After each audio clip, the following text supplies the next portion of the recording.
Elizabeth Howard, later Countess of Wiltshire and mother of Anne Boleyn, was born around 1480 into one of the most powerful families of late medieval England.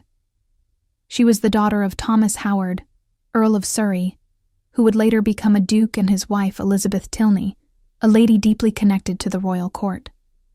From birth, Elizabeth was surrounded by privilege, politics, and the expectations of nobility. The Howards were one of the most influential dynasties of the Tudor and late Plantagenet era. Elizabeth grew up in an environment where loyalty to the crown was paramount, but equally where ambition and careful alliance building were family traits. Her father had fought for Richard III at Bosworth in 1485, but after Henry Tudor's victory, he skillfully shifted allegiance and secured the family's position under the new Tudor dynasty. This would have a lasting effect on Elizabeth's own life, teaching her that survival in the shifting world of court politics required adaptability. Very little is recorded about Elizabeth's childhood in detail, but as a Howard daughter, she would have been raised in the expectation of making a strong marriage that would extend her family's power and influence. Her upbringing would have been typical for noble girls of the period: instruction in piety, household management, music, dancing, needlework, and the manners of the court. She also would have been exposed to languages, particularly French, as the Howard family had long-standing connections with continental courts. Elizabeth was one of many children in the Howard household. Among her siblings was Thomas Howard, who would later become the third Duke of Norfolk and a leading political figure in Henry VIII's reign. This meant Elizabeth grew up in a tight web of siblings and cousins who would play significant roles in Tudor politics, including Catherine Howard, who would later become Henry VIII's fifth wife. From the start, Elizabeth was part of a family destined to leave deep marks on English history. Around the turn of the century, Elizabeth married Sir Thomas Boleyn, a rising diplomat and courtier. This match was a strategic one. Thomas Boleyn came from a wealthy family with extensive estates in Norfolk and Kent, and he was an ambitious man eager to climb at court. The marriage brought together the wealth and drive of the Boleyns with the ancient nobility and prestige of the Howards. It proved to be a formidable combination. As a young wife, Elizabeth would have managed her husband's estates while he began his career in royal service under Henry VII, and later under Henry VIII.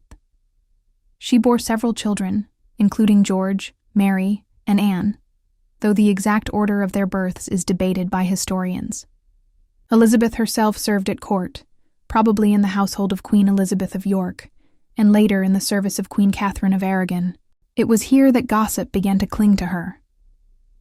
Centuries later, Catholic writers hostile to the Boleyns whispered that Elizabeth had been one of Henry VIII's lovers. But let's pause. This rumor was almost certainly malicious gossip. There is no solid evidence Elizabeth was ever Henry's mistress. What we do know is that her daughter Mary definitely caught the king's attention, and these scandals made it easy for enemies to paint the entire family as immoral. Criticizing this gossip is important, because Elizabeth Boleyn's life deserves more than to be reduced to cruel whispers designed to blacken her family's name. By the late 1520s, everything changed. Elizabeth's daughter Anne Boleyn had caught Henry VIII's eye. Henry was obsessed, willing to break with Rome and change the course of history to marry her. With Anne's rise came the family's triumph. Thomas Boleyn was made Earl of Wiltshire, George Boleyn gained influence at court, and Elizabeth, though quieter in the background, became the Queen's mother, a staggering elevation. But Tudor fortune was never secure. In May 1536, disaster struck. Anne was accused of adultery, treason, and even incest with her own brother George. Both Anne and George were condemned and executed at the Tower of London. Elizabeth, now in her late 50s, had to live through every mother's nightmare, seeing not one but two children destroyed by lies and politics. Her husband Thomas Boleyn tried to save himself by distancing from their disgrace, returning to court within months. But Elizabeth withdrew, broken by grief. So what became of Elizabeth Boleyn after her daughter's execution? She disappeared almost completely from public life. Unlike her husband, she could not stomach returning to the court of the man who had killed her children. Instead, she retreated, likely to the Howard estates and family connections, living out her last years in sorrow and seclusion.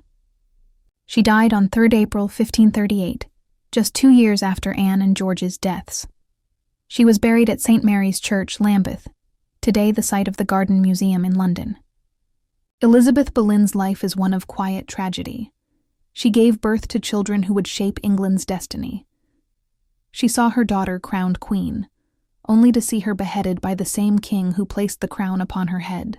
And while gossip tried to stain her name with scandal, her true legacy is far greater. She was the grandmother of Elizabeth I, one of the most iconic rulers in history, Elizabeth Howard Boleyn, a woman who lived in the shadows, yet whose bloodline changed the course of England forever.